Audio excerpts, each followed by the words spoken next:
Welcome to the Seer Show.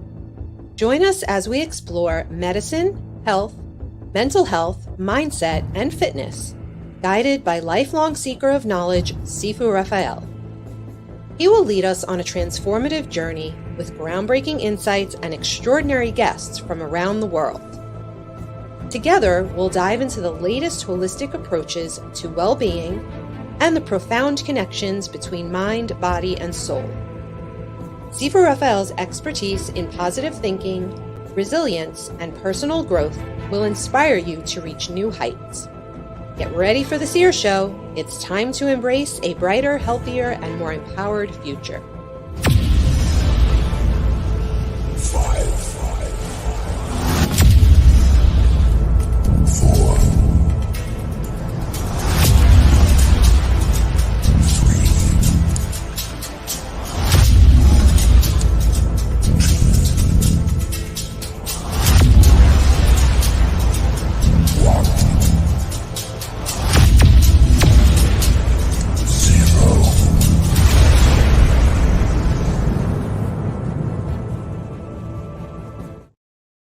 Dr. Esther, thank you so much for joining me. How are you today? I'm good. How are you? Exceptional, getting better every day, slowly, a little bit. Thank you so much for joining me on the Seer Show. You have done so much amazing things with your life. And today we are going to share on how to live a life worth living. Would you mind telling us a little bit more about you? And I know you're always traveling and doing all these amazing things. Tell us a little bit. Yeah. So first of all, I'm so excited to be here today. It's just a great Wednesday and we're here. And yeah, so I spend a lot of time traveling and I have defined my life now by a fixed geographical location. And I know that sounds very crazy for folks. And it's very hard in this type of society and world, right? Because we have to register our businesses in a certain state and address. We have to put our schools as kids in our certain schools and specific things. And we still have these boundaries we live in society. But as much as possible, I've created my life outside of those boundaries in the sense of made it flexible. I can travel. I chose a school for my kids that allows them to come in and out so that we can travel and do things. So, but that's not easy, right? Because I grew up in an immigrant family and paycheck to paycheck, where stability was what was pushed, right? Stability, financial stability, location stability, the American dream that you have to be in one place or one thing. And so I grew up with that, but I understood that, right? Because my parents had escaped, right, a civil war. I understood that, I almost died when I was young. And so all those things led into living a life, pushing a life that's safety bound.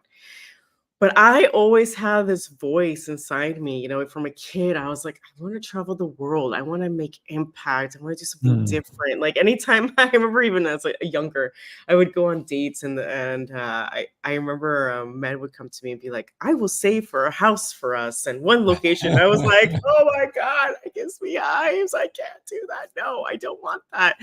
But that was really hard. And it was really hard to explain that to my family and others. But I think this goes down to one of the reasons why I wrote my book and why I do the coaching I do, because there is no one path. There is no one thing, society's created these man-made structures for us, these systems that, we have to live and what success looks like for us and what it should be. But the truth is that we're all different. We all have different purposes, different missions, different visions. And so it cannot be the same for all of us. And we all have a different calling, and so if I would have followed that, I would have missed out on the opportunity that I've had to connect with people all over the world, traveling and making a difference and showing people globally they're not alone in their fights and their causes, that their aspirations matter. So if I would have followed those structures, I would have missed out on all the impact that I was born to have, and that's my message for folks. Like, if you have this calling, if this voice and this thing, you got to follow it because your path is different. Your how-to is different. The impact you're going to have is unique. So if you follow the structure is not meant for you, then you're missing out on the opportunity, right? Other people are missing out on the opportunity of the gift you have. Yeah, I love that you're talking about breaking free from everyone else's expectations of you and following your own path. When you do consider that, a lot of people are miserable nowadays because they did do that. They did follow someone else's dreams. Meanwhile, they silenced their own. And I feel like that stagnates so many people. And maybe that's why there's so much anger in this world sometimes, because people, like, they're not happy with their life. Even if they're very successful, there's something missing, something that they let go.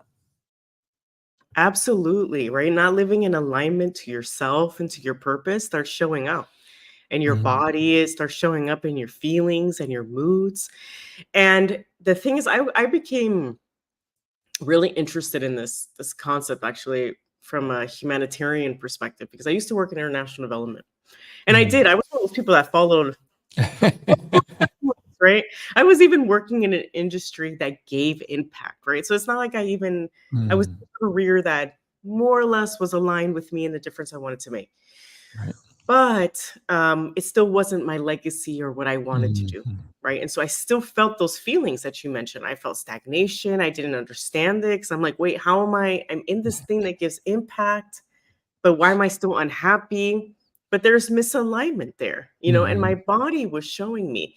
And so, but I also saw that with people I worked with, right? Because I was here, we were working in international development. I was really confused as to why are we still working in some of the same countries? Or as I started researching data, why do so many projects fail? And what's mm, going on, right? But then I started to notice the approach, and I noticed that so many of the times, it was experts sitting down and telling people what to do. And I was like, wait, we're missing a whole crucial step of like listening to folks and understanding what's their mission, purpose, and vision. Why don't we understand that first and give money to something that they believe in wholeheartedly? Because it's the same as the individual, right? If our parents, the society tell us what we need to be and should be, that's when we don't bring out our best, right? That's when we feel demotivated, stagnant. Even if we have made it, we've lost a part of ourselves because it's mhm, someone else's blueprint. But it's the same for communities and countries. Or if you go in telling them what they should do, then what's the ownership after? And what's the motivation behind it, right? It might not even be something they even need. And it's our own perspective, what we think. But I faced so much resistance in bringing that movement to the organization because I started to get resistance from folks going, well, I don't know how to listen. I don't understand that. mm, And then you're asking me to put my title and what I've been valued for my entire life as secondary, like my engineer, my architect, anything. And I said, well, actually, not really, because you're going to listen. And if they need an engineer, that's when you mhm, bring that in. But you are more than your title. But I right. realized how much that affected folks. And that was such a mindset shift. But that's when I realized, okay, this is what I need to do. And this is what I need to go do out for the world and help people understand that. And now I've realized it's not unique to international development. It's everywhere in every industry. But it's we've put so much so much value, I'm sorry, on these titles and on this technical training that we've lost what the essence of who we are as well, right? That is important to an extent for a Mhm, delivery of some service and output, but it's not who we are every single day and how we show up and how we want to solve problems. And we've lost that. And so it's bringing that back. I mean, only 20% of people know their purpose. So it's no surprise to me mm, that 80% of people are kind of lost, right? It's and confuse purpose with metrics, right? Like when you ask people some purpose, people are like telling me their business goals. And I'm like, that's not your purpose. But I understand that confusion mhm, as well because when I was a teenager, I was obsessed with purpose because I always had that thing on the outside. And every book I read talked about purpose theoretically, but mm, didn't tell me how, right? Or kind of had mhm, these messages in there. But I still at first confused it also with the American dream metrics. So for me, it was really important to unpack what are those questions you need to unpack? What is the things you have to put together and give that to the world? And you give it to them like almost free because I'm like, everyone needs to understand what these questions are. They're not these metrics. It's so much deeper. It's your how to, it's how you want to be every Mm. day. It's your heart. It's not the metrics. You don't even when your legacy comes and your obituary, you're not speaking about those metrics. You're speaking about Mm. your impact. So I had Yeah. to bring people to that space. But yeah, it's we still have a lot of work to do. We definitely do. When you consider a lot of people who are not even in America, like I live in New York, and a lot of people they consider the American dream, right? But when they consider the American dream, they consider the money, they consider the material things. They don't consider their overall happiness, their overall worth, if you will. Because money, yes, money buys a lot of things, but we all know money does not buy happiness because there's a lot of people with tons of money who are miserable. And so when we consider the American dream, I sometimes believe that that's a trap for some people because that's all they do is they chase that American dream, yet they lose themselves. They have their purpose is to achieve that one thing. Meanwhile, in achieving that one thing, they let go of who they are. They even let go of their family sometimes, their values, their culture, because all of a sudden they're working 14, 15 hours, or they think they need to get 3 jobs because, hey, you know what? I need that next shiny thing. And what winds up happening is they they blow money on the wrong things. And all of a sudden they keep chasing it. And if they align themselves, as you're saying, with what their purpose is, what is, and you talked about obituary, what's the last thing that people are going to remember them for? How hard they worked or how much they contributed, right? So when we think about community, we should also consider family. I think family is community because you start with that small community, right, within your household. Even if you live alone, you're your own family, right? Let's say you have no siblings, your parents are gone, you have no one else, and it's just you alone. You are family to yourself. Look in the mirror. You got that person there that you have to take care of, to nurture. And so we start from there. And let's say you do have a partner and then you have children and whatever, even if you do have siblings and parents and so forth, we need to start with our own family. And let's not forget that community. Because a lot of people think community, they think outside, but we got to start to internalize that our community is within and we can develop it and we can grow within our community. And then, yes, we can go outside of our own household and go into our neighbors and down the block and across the way and impact other people. But you're right, we need to find that. And a lot of people are definitely lost. And when you gave me a percentage of how many people don't understand that concept or don't even know what they're supposed to do with their lives because they are following that blueprint and it's not theirs. Yeah, but we also all have responsibility in that. I mean, when we think Mm. about Thanksgiving and Christmas or, whatever you celebrate, whatever religious spirituality you're in, what happens at those community reunions? And say, Mm. whether communities, your family, your friends, what questions are we asking there? We're asking, did you get promoted? How's your business doing financially? Do you have a girlfriend, boyfriend? we're asking those American dream metrics, right? Because the Mhm. American dream, also in additional to money, is that you have to have accomplished X, Y thing by X time. Right.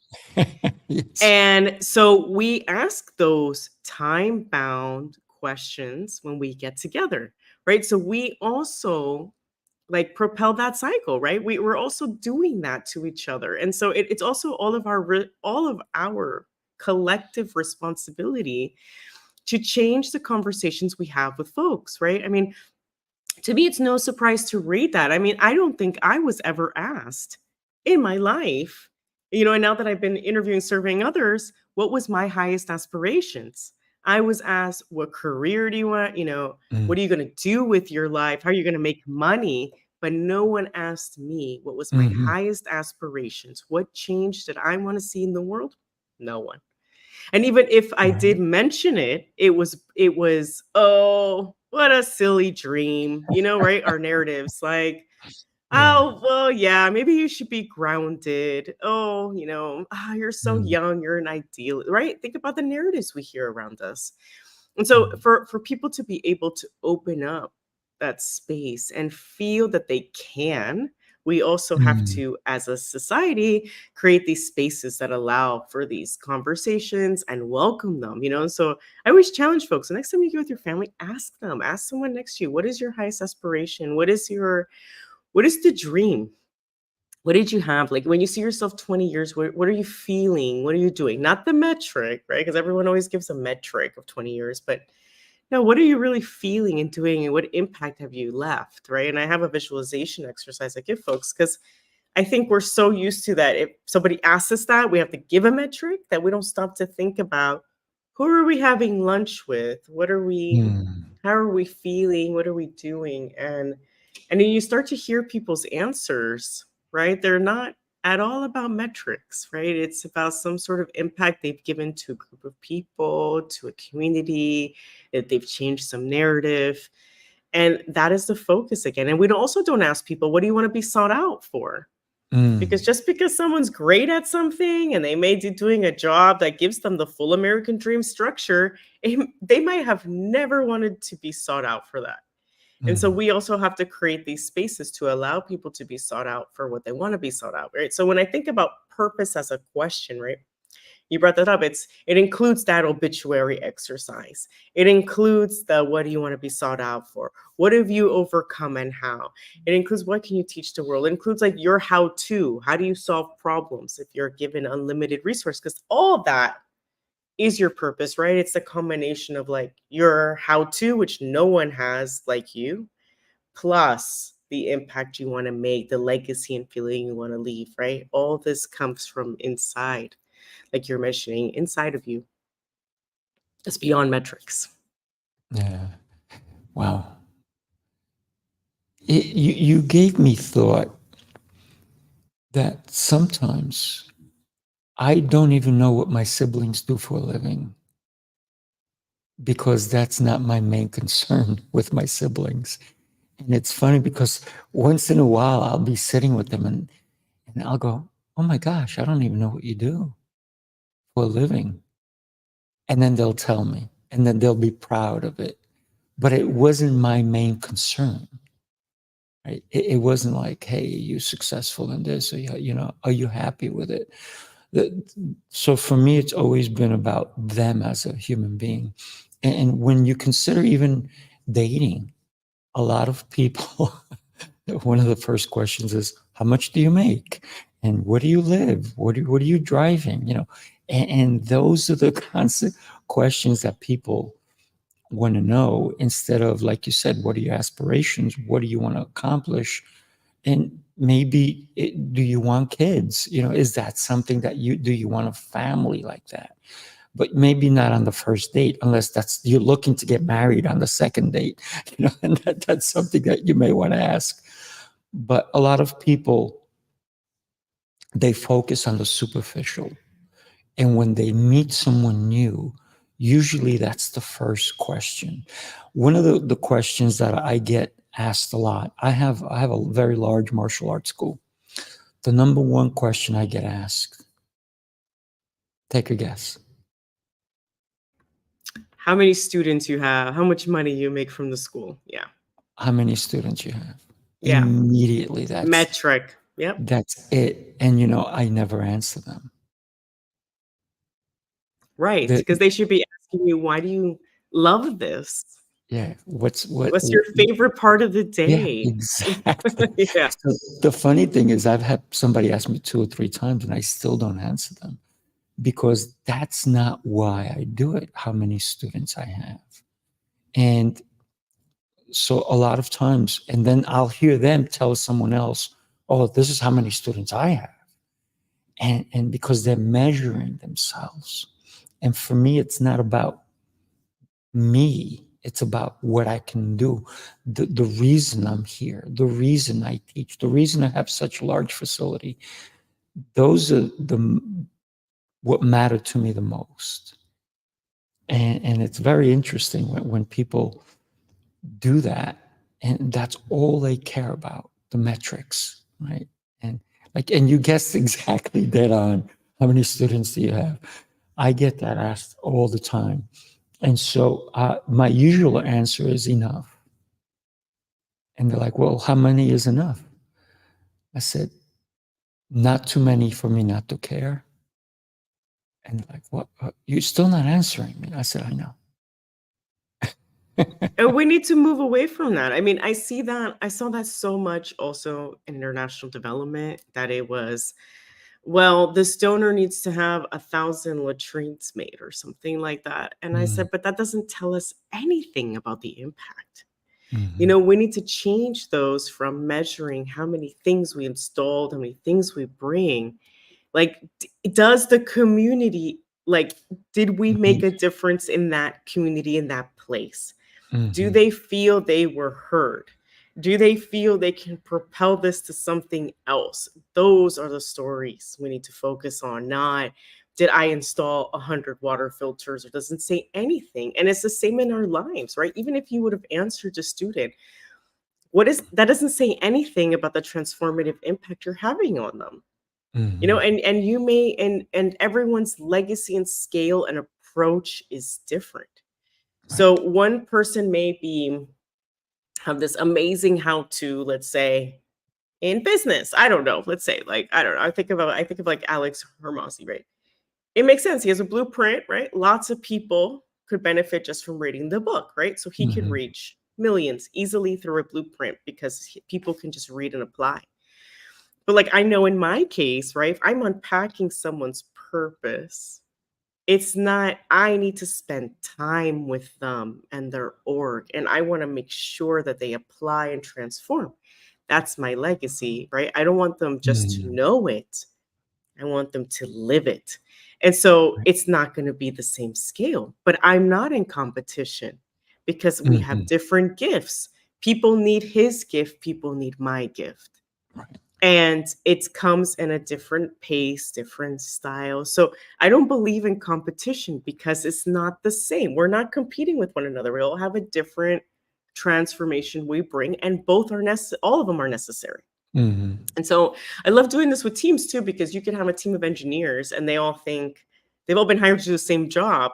But I'm like, yeah, but each of you bring a unique thing to this team, Right. even if you're trained in the same thing, right? The Mhm. the order and how you like to solve problems and how you like to see things. The first thing you see, somebody might see the root of the problem first. Another person might be seeing the prioritization for everyone brings their own thing. And so I'm like, this is not a competition. Imagine unpacking that for everyone here. And then Mhm. we maximize our complete impact because we know everything, the value we're bringing to a team, to an organization. And team can mean family, can mean Mhm. work, can mean communities, right? And when we actually value everybody that what people bring in, regardless of what their title, rank, or anything, it's beautiful.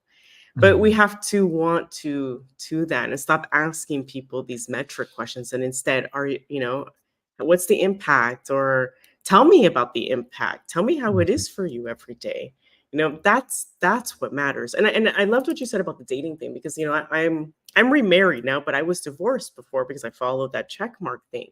Right. And I Right. think those are the questions I missed, because I was just like, oh, my ex-husband, we were the same culture. right? We were both Nicaraguan American. We Mm. were both grew up in the same city. We had all these parallels, like to travel, right? But we did not have the same aspirations and the same impact or scale or even approach.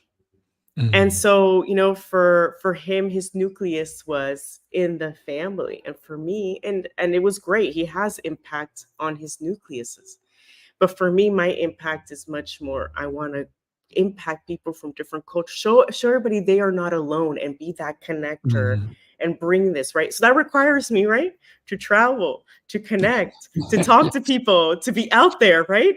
And for him, it's more, I want to be here, I want to Mm. travel just my nucleus, right? So we clashed because our legacies were different, our purposes were different. So even though we were very aligned with our heart-led approach and culture, community, we didn't ask ourselves really about our highest aspirations we wanted to live. And I think had we asked ourselves that, we probably would have been better off as best friends, right? Supporting each Yeah. other Yes. rather than a relationship that didn't work out, right? And these are the questions we need to ask, because if you're not aligned, right, then I was, for me, I was starting to feel stifled, right? And so, like, Mm.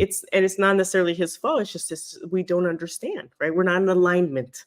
And so Right. for me, I'm always like, we have to be in alignment and ask these questions.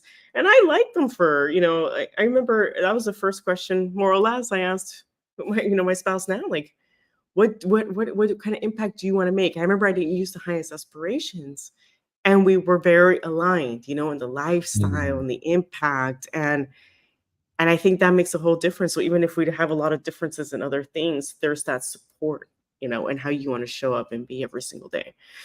But we miss out on that, right? People tell us just to Mm. answer the do you want, what kind of job and money and this that, but people don't realize you're one sickness away from that changing. You can Oof. change to 100 different jobs later, right? Those are not great metrics to ask. It's Mhm. more, are you in alignment as individuals, and do you want to take this journey together?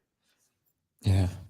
You know, when you consider um, even your self-worth, I think when it comes to all of this, I had a client who was at a job forever, and he was miserable because they never valued him. But he also fell into the trap of not valuing himself. And it took several years before not only myself, but a friend of his kept telling him, you need to get out of that position. You need to find something else. And eventually he did, because they kept showing him how they didn't value him. And maybe he kept questioning himself, am I worthy? And once he got out, he had the courage to step out and start looking for a different place. Now he found another place. He's an engineer, and he found another place. And not only are they valuing him, but they're putting him in charge of all these other people because they see how valuable he truly is to the company. And he goes, holy cow, I wasted all these years at this other company. I could have been gone 12 years ago. I said, yes, but don't live in that. Don't live in the fact that you didn't take action, because remember, you did take action. And maybe it wasn't your time. Maybe you needed to go through that. One of the things that I've always been taught is sometimes you have to eat bitter, right? Eat bitter is meant you got to suck it up and you got to be in it. But eventually, once you eat bitter, the fruits are gonna come. It's gonna bear great things for you. So now he's at a position where not only do they value him, he's being approached by people at his job. His bosses are coming up and they go, "Oh my God, you've come here. You've added so much value to what we're doing here." So all of a sudden, he went from not being valued by some other people to being valued by other people at a much higher level than he ever expected. And now he values himself, which is the biggest takeaway. And I've been telling him, I've always valued you. And I've always told him that. But it was that I'm not worthy. And a lot of people say, well, you can't say you're not worthy. Why are you worthy? But we have to have that self-worth first, right? Before we can even bring it out to other people. And it's that belief in us that we can accomplish anything as long as we're willing to do what is necessary, right? So I No, love yeah. how we're having this conversation about how to live a life worth living, because it is a beautiful life, but you have to be open to it. There are going to be things that are going to set you back. There are going to be tragedies in your life, people you may lose, people who may not believe in you, but it's still a beautiful life. And yes, there's wars going on and all these terrible things happening, but it's still, this is the best time to be alive. Absolutely. And like what you brought up with him and his him and his job, that's really common because purpose, individual, mission, vision is group and team. And we don't take Mm, the time to look up the places where we're interacting, whether it's a community, whether it's mhm, a church, whether it's a organization at work. You need to read their mission and vision. Does that align with your purpose? And a lot of times we skip over that because we're just like, oh, the prestige, the metric, it's good to know mhm, there. But if it's not aligned, right, then your how-to is not going to fit in there. And so it's I hear that type of scenario all the time. And I mhm, think one of the things that I like about unpacking your purpose and knowing your how to, right? In an interview, you're very clear on what you bring to a place, right? This is what drives me. This is my alignment with your mission vision. This is my how to. And in that moment, if they don't want your how to, you already know this is not a fit, right? But if they're excited on that call, going, my God, we need that solution you bring, then you mm, know this place is going to value what I bring. But not every place is going to value your how to. Not every place you're going to read their mission and vision and be excited to work there. And these are the filters we need to give, because we just tell everyone, find that job. Well, that's a great organization, but that's from our viewpoint. But we don't tell them, make sure it's in alignment. Like I had a client and I remember I felt super nervous because I mm. was helping her with her whole purpose and her Right. whole resume and everything. And then she told me there's this job and there was already flags, right? But she had been 3 months without work. And I had to go she asked me, what do you think? And I said, well, I'm going to ask you what you think, but I think though, if we've done all this work, let's unpack that. I don't see alignment to you. And she's like, I Mm, don't, but I need this job. And I said, why don't you, after you do your budget finances, what is the buffer that you can wait? And I think she said 3 more months. And I'm like, why don't we spend those 3 months finding a place where you can bring that alignment? And then she did find it. mm. And I think she called and messaged me for like a month, every month for like 6 months, saying, thank you so much because I love this place. And I Mm, think every day if I would have settled for that other choice because of scarcity, because of fear, because even though I knew deep down it wasn't full in alignment, but I was still willing to take it. So she was like, thanks for pushing me to really like find that place that values me, that's in alignment with me, where I'm happy to show up every day. But I was nervous because it's one of those things like that's why I was like, let's make sure if it's in your budget as well, mm. right? Or maybe you take it and you find your other thing. There's different paths to do it. Right. But I knew, like she knew, that one wouldn't have been in alignment with her, right? But Mm, this other one is. And I think sometimes we do know, but we make these decisions from scarcity and from fear and sometimes from necessity, right? But I think it's knowing, okay, if I'm taking this decision out of necessity, when am I going to make that decision that's for me, that's not in scarcity, and give a timeline to that? Because sometimes we don't, we take it out of necessity and then we don't ever question it again. And that's problematic, right? It's like, okay, know that you took that decision based on that, but then give yourself a timeline to find that alignment that you deserve and that you should live, and to bring out the best of yourself to this world. And I think to Mhm. circle back to that the wars and everything, I watch those and it's really, really hard. I can only see those in the morning, right? Because I'm hypersensitive, right? So I only watch the news in the Mhm. morning. And but I think to me it's like a call to action. This is why we all need to wake up and find our purpose. And Yes. because we all wanted to change the world when we were 7, Mhm. and we all Mhm. can. And I think we've forgotten that. And a lot of us have put that aside and put it dormant because of life. Life gets in the way, and because and it gets overwhelming and the system brings us down. But we need to bring that again. And that's part of my motivator, because I really believe that if we all knew what that was, purpose, and had that collective power, we wouldn't let these things happen. And Mm. the reason they're still happening is because we're still unbalanced in the world, and people have lost that. And so for me, I'm like, I'm hoping the more and more we can create this balance and awaken all these trailblazers in the world, and bring out this change that we want to bring, we can end all that stuff that we see every morning. And I so I see it as an opportunity. Yeah. Yeah, yeah. You're making me think about how I used to be myself, right? I used to be, I need, when I used to think about people in my life, I used to think I need as many clients as I can possibly get.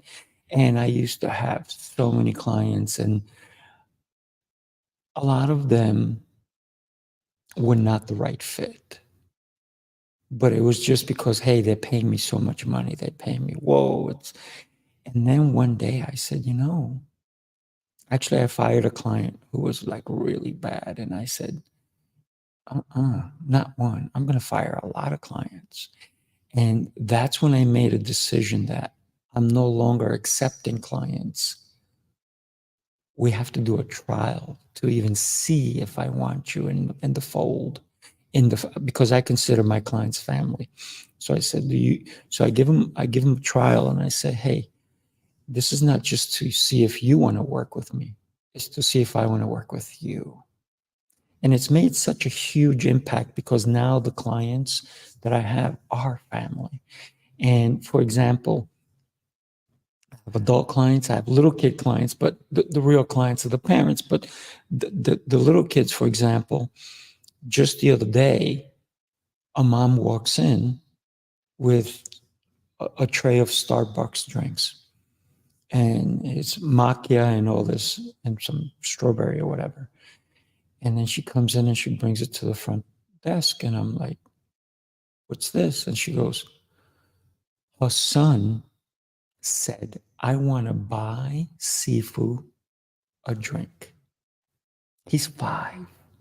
He's 5. But he didn't stop there.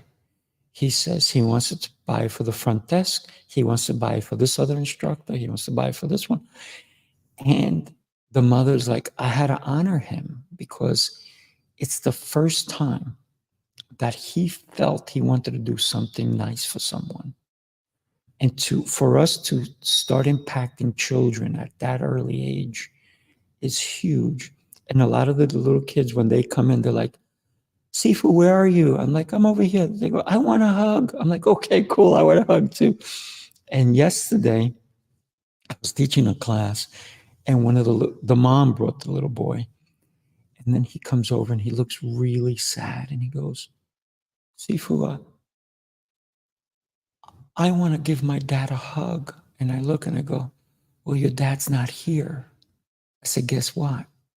I want to give your dad a hug too. And he goes, you do? I said, yeah, because your dad's awesome. I said, how about we make a deal?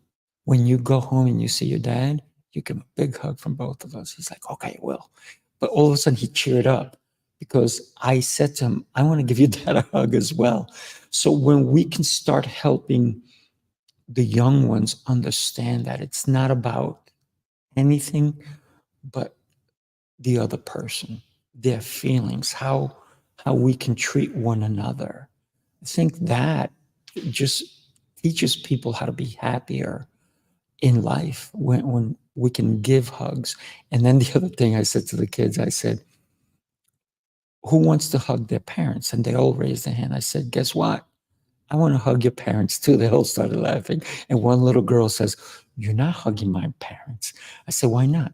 She goes, because I'm going to hug them only. I said, okay, that's fine. I said, but hey, guess what? Then I taught the kids about you don't always want to approach someone if they're not ready to accept. So I brought an instructor out. I said, what if I wanted to give him a hug and he doesn't want one? And so we enacted that. And what happened, the kids started laughing because he's like, oh no, don't give me a hug. And the kids were like, what? And I said, but so sometimes we have to find out how people feel. And said, what if he does want a hug? And I approach him and he opens his arms. Oh, he wants a hug. So we hugged. And the kids started laughing again. And I said, who thinks that sometimes we just have to see if somebody actually wants a hug? And they're like, oh, that makes sense. Okay, great. And so when we can start to teach the kids about feelings, about how other people feel, maybe somebody's feeling sad, angry, whatever it is, we need to help them along, because I think if we can start to change the perspective from a very early age on not only on feelings, but even material things. Because one of the things that I do at the end of class, all the kids get a sticker, but only one of them gets student of the day. And I have a prize chest where they can go get a toy, or they can go and get a gold coin. And then I have a whole shelf of different things they can buy with those gold coins. So they don't get it right away. They have to save them. So they have to save 10 gold coins, and they can get books, toys, specialty toys, and they're all sitting on the shelf waiting. And so a lot of the kids, because they see the prize chest and they're like, oh, I want this. And I have all kinds of cool things in there. But then some of them goes, I'm going to save for that one. So I want a gold coin. So yesterday, one of the kids, I said, what do you want? I said, you want something from the chest? He goes, no, I want a gold coin because I want to save up for that. So we're also teaching them the value of things. So I think that when we can start them young to understand and comprehend that we can make a difference in this world, I think that's the way I can impact. 100%. I mean, you reminded me of, I've done this purpose work with kids, and in first grade, they're open. Mhm. They know all the I ask them the questions, and they're like, they know their how to, they know everything they want to bring to change. They draw these elaborate pictures, and it's very clear for them. But by Mm. fourth grade, it's my mom, it's my dad, my teacher wants me to, and we've Mhm. already started to stifle. And we already started to try to mold these children. And so I love what you're doing, is just bringing that out, because I think, like, I see it, and I'm like, wow, already by fourth grade, we're already imposing society on kids, and already Mhm. teaching them this metric based thing instead of, what they wanted to do, and the impact and the freedom of choosing and selecting and discovering. So it's something we all have to be aware of, right? And I think the more that we can impact and give people that freedom without imposing, and ask the questions, right? Even, Mhm. you brought up a good one, right? Asking them, do they want to have hugs, right? And then I think even asking what change do they want in the world, asking them and not imposing them, like you're already thinking, seeing that they're good at something, going, I'm going to plug you into this thing, and instead ask them, Mhm. I see that you're good at this, but what moves you, what draws you, instead of just us trying to mental model, right, these Mhm. children. And yeah, but it's hard. I even Mhm. have to stop myself with my own kids and be like, wait, just because she's good at that, or him, I have to remember what is that they want, and their impact, their how to, and give them that space. is it's so easy when you see talent to want to Oh, take it on and push them forward, and I have to stop myself and just ask them the questions and let them come to it rather than me imposing. But it's hard because that's how we've been pushed and pulled our whole lives, right? Oh, yeah. I have a client who's a lawyer, but he's never practiced because he hated it. He went into computers. He went to law school. He passed the bar. And he went to work, I think, for like a week and quit. And he goes, I don't want to be a lawyer. And he went into computers and he loves what he does. But because he was fulfilling someone else's dreams of being a lawyer, right? His parents' dream, practically. And because his dad was a lawyer. And he hated it. But he went through that, all that schooling, all that. To pass the bar was not easy, for anybody. And to go through all that and then go, I did it. I did it for you. Now that's it. I'm done. Now I'm going to do what's right for me. And the guy's happy, super happy. And when we can consider how we can live the lives that we need to live, what does the last day of your life look like? Is it full of regrets? What if you knew the exact date that you're going to move on? Would you change things? That's one of the metrics I go by, if you will, because I don't know.